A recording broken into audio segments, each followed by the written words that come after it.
welcome to another episode of the Inquisitive Analyst. I'm your host, Marcus King. And as you know, it's a show where we chat about business analysis and project management and the challenges and triumphs within those fields. It's inspiring, it's informative, and of course, it's also very much inquisitive.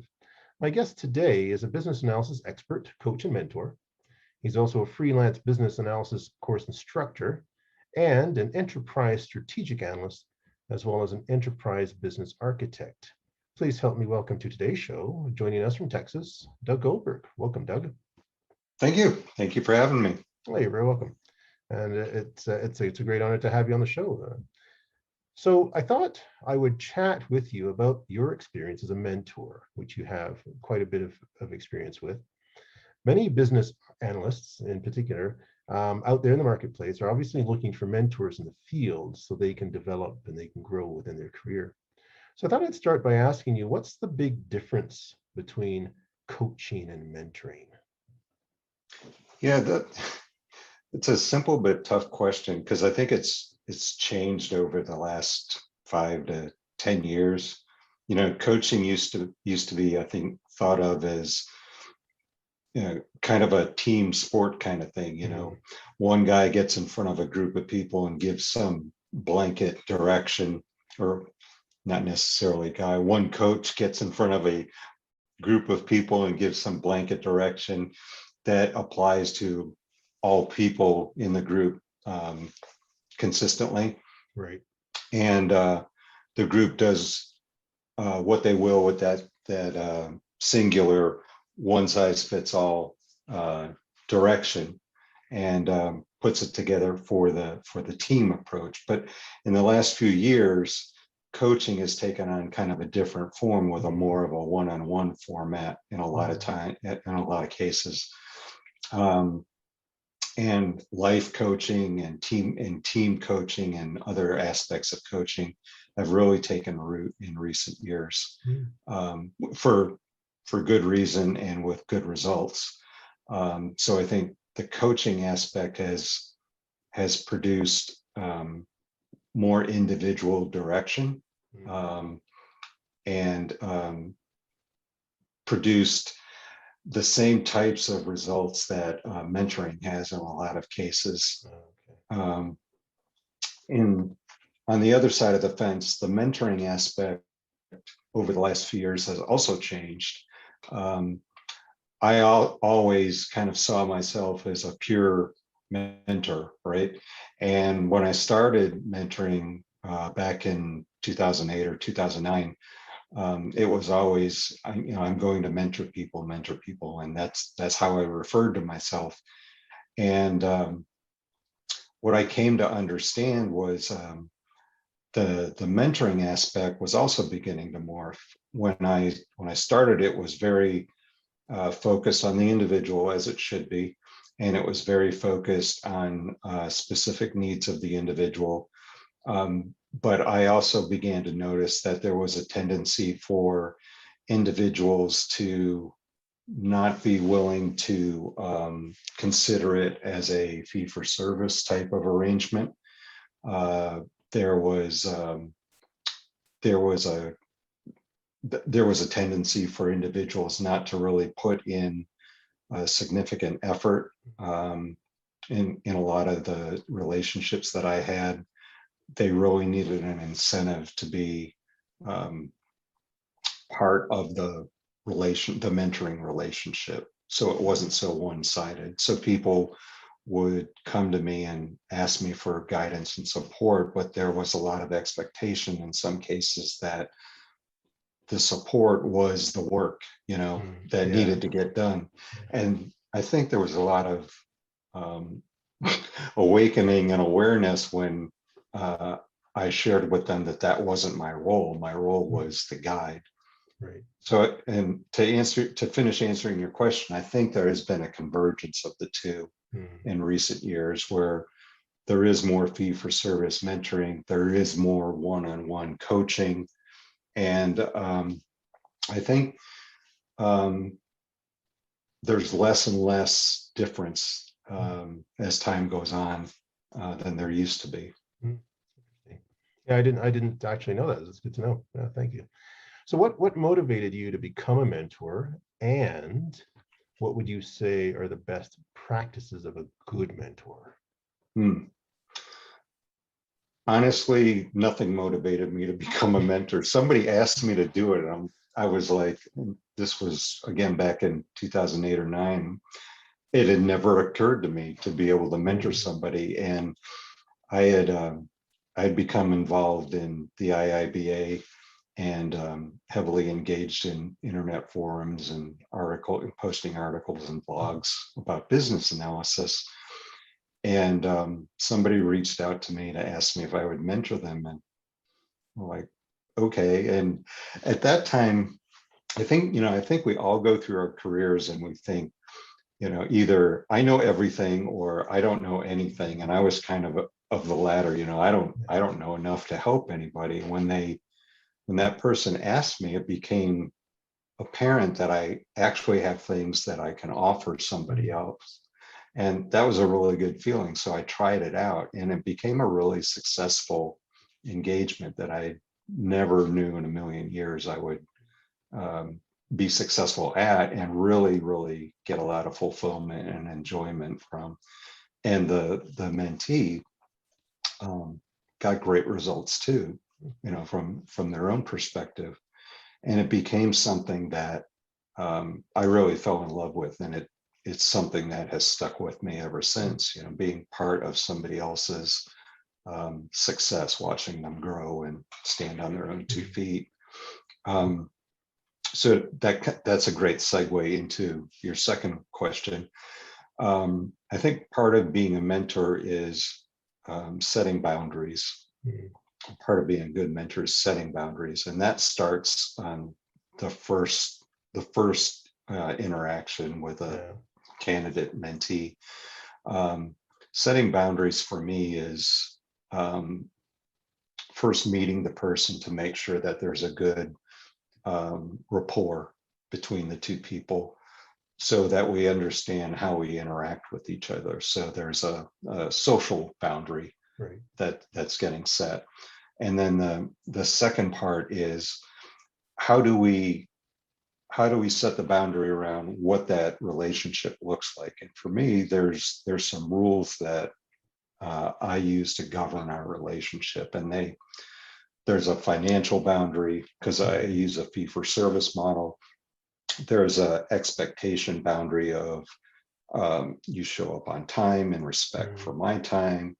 I assign homework as part of my mentoring guidance. So you show up with your homework done, you show up prepared, you have your agenda set that you want. So I always make the mentee responsible and accountable for his or her path forward. And I'm kind of the guy on the side to help guide it, right? So we understand each other's role in that relationship. And a good mentor, I think, will make the mentee accountable for his or her success in his or her role. And then the final part is the mentor will make sure that the mentee is gaining value from the relationship. Now, part of that's on the mentee to recognize this as well, but I feel that if the mentee at some stage in the relationship is going to stand up and be confident and be able to kind of stretch his or her wings and step out into the world confident on what they can do on their own, then the mentor has to set the stage and make sure that happens. And really, to put it bluntly, the goal for the mentor is to get rid of the mentee, right? Set them on their own as fast as possible, as confidently as possible, and as healthily as possible, actually. Well, that's good. So in the case of that time frame when you're going to release the mentee, from your tutelage, so to speak, do you sign a contract with the mentees? And if so, I mean, what's the contract for? But also in the contract, if you have a contract, do you specify the length of period the length of time that that relationship should exist? I don't. Some of my peer colleagues do that, but I don't, because what I found is it doesn't work. It boxes people in and they get stressed. And what I found is when we start a relationship, usually what takes place is we'll start working on X problem or X crisis or what have you. Or the mentee will say, I need to learn these core skills. We'll start on that. And then either, if they're working, some work crisis will crop up. And if they're not working, they'll get a job and they'll need guidance on getting started on the new job. That'll take several weeks. But either way, you go off on this tangent where they need some extra support. And all of a sudden you're off doing this and you've got to come back to center point and continue your original path. And that throws the timing off, right? And that doesn't work with a schedule. I've always found that focusing on what their needs are first and worrying about the schedule second works better for my clients especially. And I just worry about the frequency, and that's set at the mentee's preferences.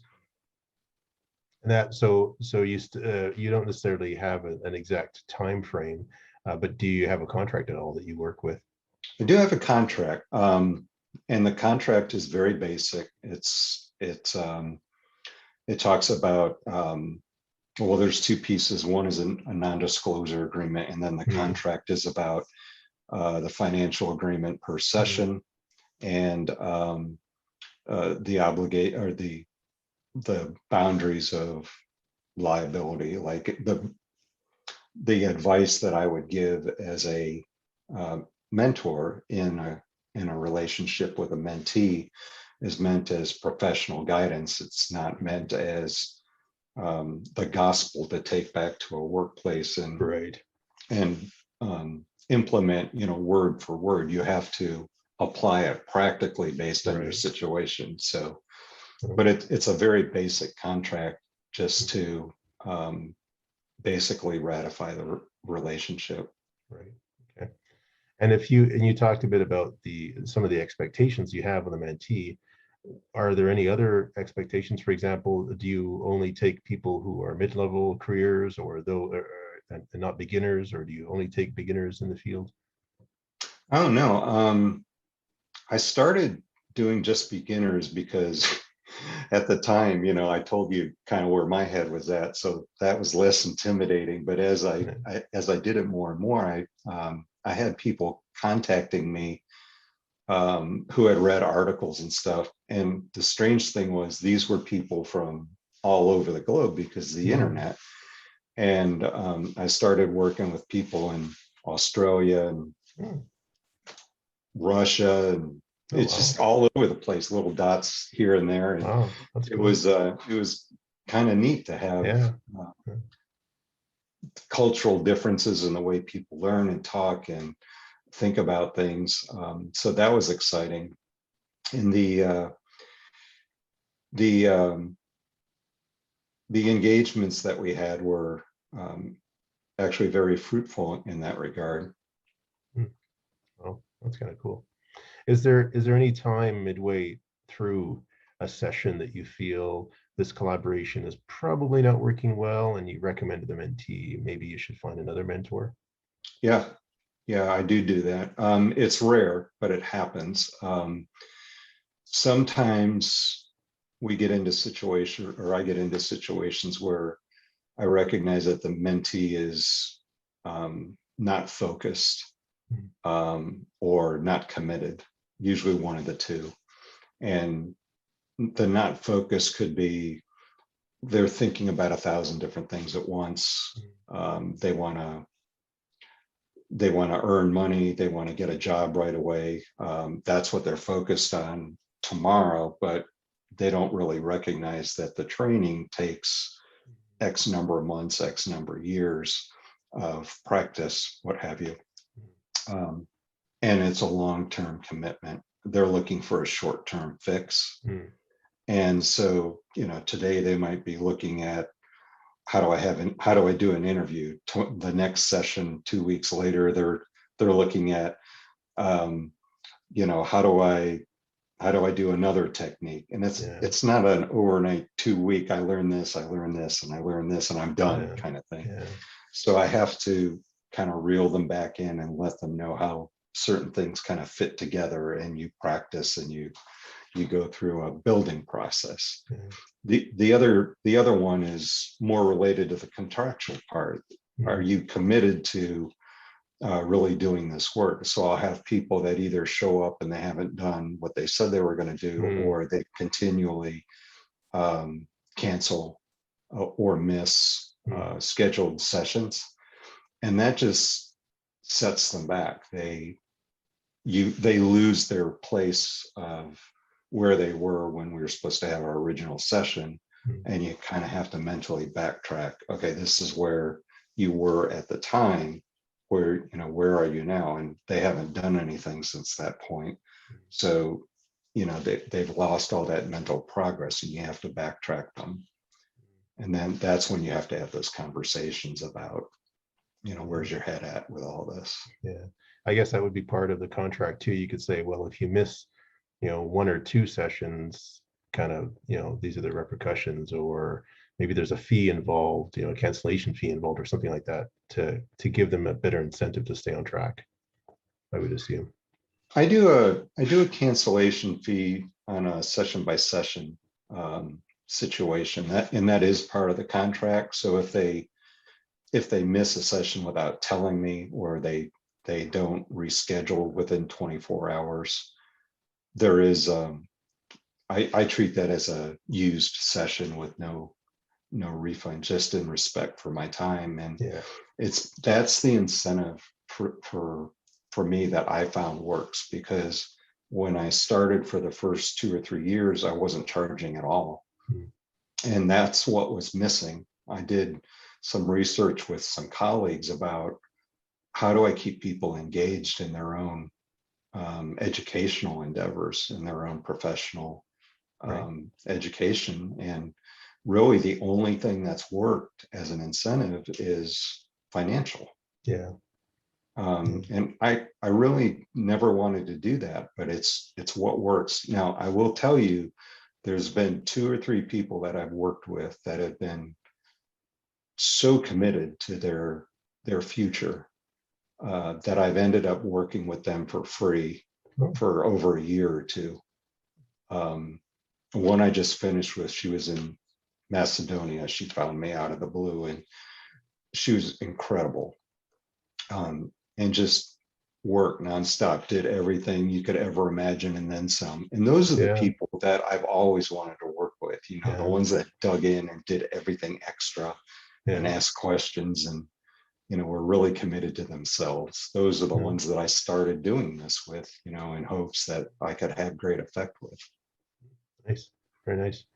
So when you have a mentee, you're working with a mentee, is it usually the mentee that's supposed to initiate those questions, or do you make recommendations and suggestions for certain discussion topics?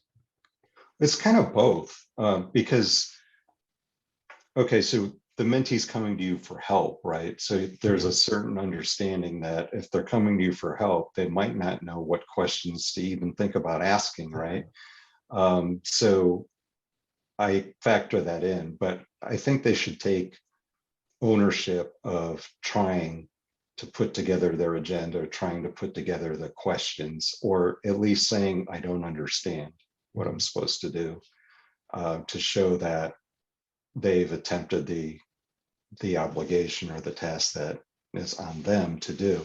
And then I can guide them, and I make it clear, I am not here to proofread your document. I'm not here to set your agenda for what's important to you. I'm not here to do these things. I'm here to guide you and give you some professional advice about the things that you are or are not doing, so that you can use those things to make your own decisions. And that's how you build confidence. If I'm doing them for you, you don't learn. Yeah. Yeah, no, that's true. So take us through a short process of how you might say onboard a mentee or to help them establish their goals. Is there a short, say 15-minute consultation discussion that you have first, that type of thing? Sure. Well, we kind of did that when we first talked. We have a 30-minute call, and it's part of it is the rapport, getting to know each other, feeling each other out socially to make sure that there's a good dialogue that can be had.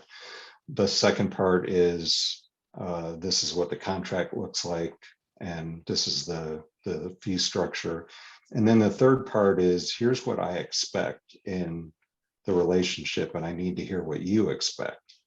And they don't always know what they expect. They just, and it's different to them. So I start first and I'll say, okay, just like I just told you, I'm here to help guide you. And what does that look like? Well, it might mean that you would tell me something that's important to you as becoming a business analyst, or if you're already one, working to get to the next level, so you'd have a goal, or you're struggling with some things at work, like maybe you're not comfortable interviewing or doing presentations in front of groups, or certain techniques that you think you could do better at as a business analyst, and you think they'd enhance your career if you could. So you would tell me something like that up front, and we would begin to look at techniques based on my experience that could help you uncover better ways to do them. And we would begin to practice those techniques. And one thing I always bring up is that the mentoring relationship is it's a sacred, safe place between the mentor and the mentee. And they need to be very confident, even if they're not confident about anything else in their career, that zone for them, they need to be confident that they can screw everything up repeatedly, because on the other end of that, they will have screwed it up multiple times and fixed it multiple times and practiced it multiple times. And that's the process of building confidence that they can then take out into their business world. Right. And that's exactly what we want. And I make sure that they know that right up front. Yeah, it's like doing iterative dry runs before you get to the perfect, or at least that's exactly right. Stage. Yeah. Right. And they need that. Yeah, no, definitely. Yeah, for sure. Because you won't have that opportunity at an office space. You can't afford to make those mistakes. You don't have the time to practice. So that's what the mentee mentor relationship helps to build. Great. Have you ever mentored at the executive level, for corporations? And if so, how was that experience? I've mentored, I think, 2 people at the executive level, but they weren't for the company that I work for. I did some volunteer activity, and it turned out to be that the people that I was assigned to mentor were executives. And again, initially, I was thinking, how am I going to mentor these people? They're multiple levels ahead of me. But at the end of the day, they became some of the best people to have as colleagues over time. The interactions that we had were very productive, and they were really the same things that I talk about with any other mentee. And they were, for them, they were, I think, enlightening, because they were able to go back and reflect on the things that maybe they had forgotten over time, and maybe look at differently about things that they didn't learn from the beginnings of how they began in their career. All right. So we all learn one way or another, and there's multiple ways to learn what you do along that journey. Right. Yeah. And so having somebody come in with fresh eyes and look at how you're approaching things is a great way to get perspective, especially like if you're an executive and you go through, like what one of the ones that I did was we did a mock conversation about how we interact with subordinates Mhm. to talk about problematic results in on a bad project situation. Mhm. So we were evaluating how that executive would share results and what the expectation was, listening to Mhm. that communication from that executive, and how the recipients would perceive that communication. Mhm. And so I think hearing from me, that person, was able to garner some information that he might not have heard under other Yeah. circumstances. Yeah. And I'd like to believe that he was able to take that back and make some adjustments over time. And the the benefit of being able to do that, I think, is invaluable. Yeah. No doubt. Yeah, no, very much so. And it sounds to me like it's not just a one-way track, like you said. It's the learning is both ways. The mentor is taking away just as much as a mentee is, in a sense, in some cases, not all cases, but in the case that you've given, the executive, that definitely it sounds like it was the case. In every case, Mhm. whether it's a new business analyst, or it's an executive, or it's someone in between, you have to tailor your language. You have to tailor how you explain things, and how much detail you put into the explanation, and the type of context and content you're using to offer that explanation.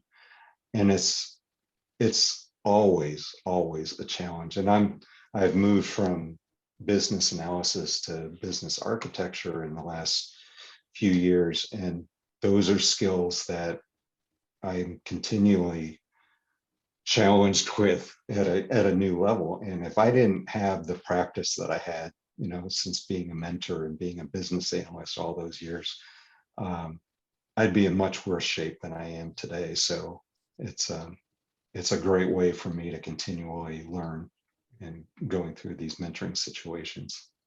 It's great to hear. That's amazing. It gives hope to many of us out there. So if someone out there, or if anyone out there wants to get in touch with you, Doug, for the services that you offer, how can they do so? I'm on LinkedIn, and they can definitely reach me there, or you can reach me at douggoldberg@gmail.com. I'm always happy to have a conversation. Great, fantastic. Well, thanks, Doug. This has been a splendid half hour, almost half hour of a lot of information about mentoring. I thank you for your time. Thanks, Marcus. I enjoyed it myself. Thank you for having me. Oh, you're welcome. Have yourself a great day. You too. Okay, bye.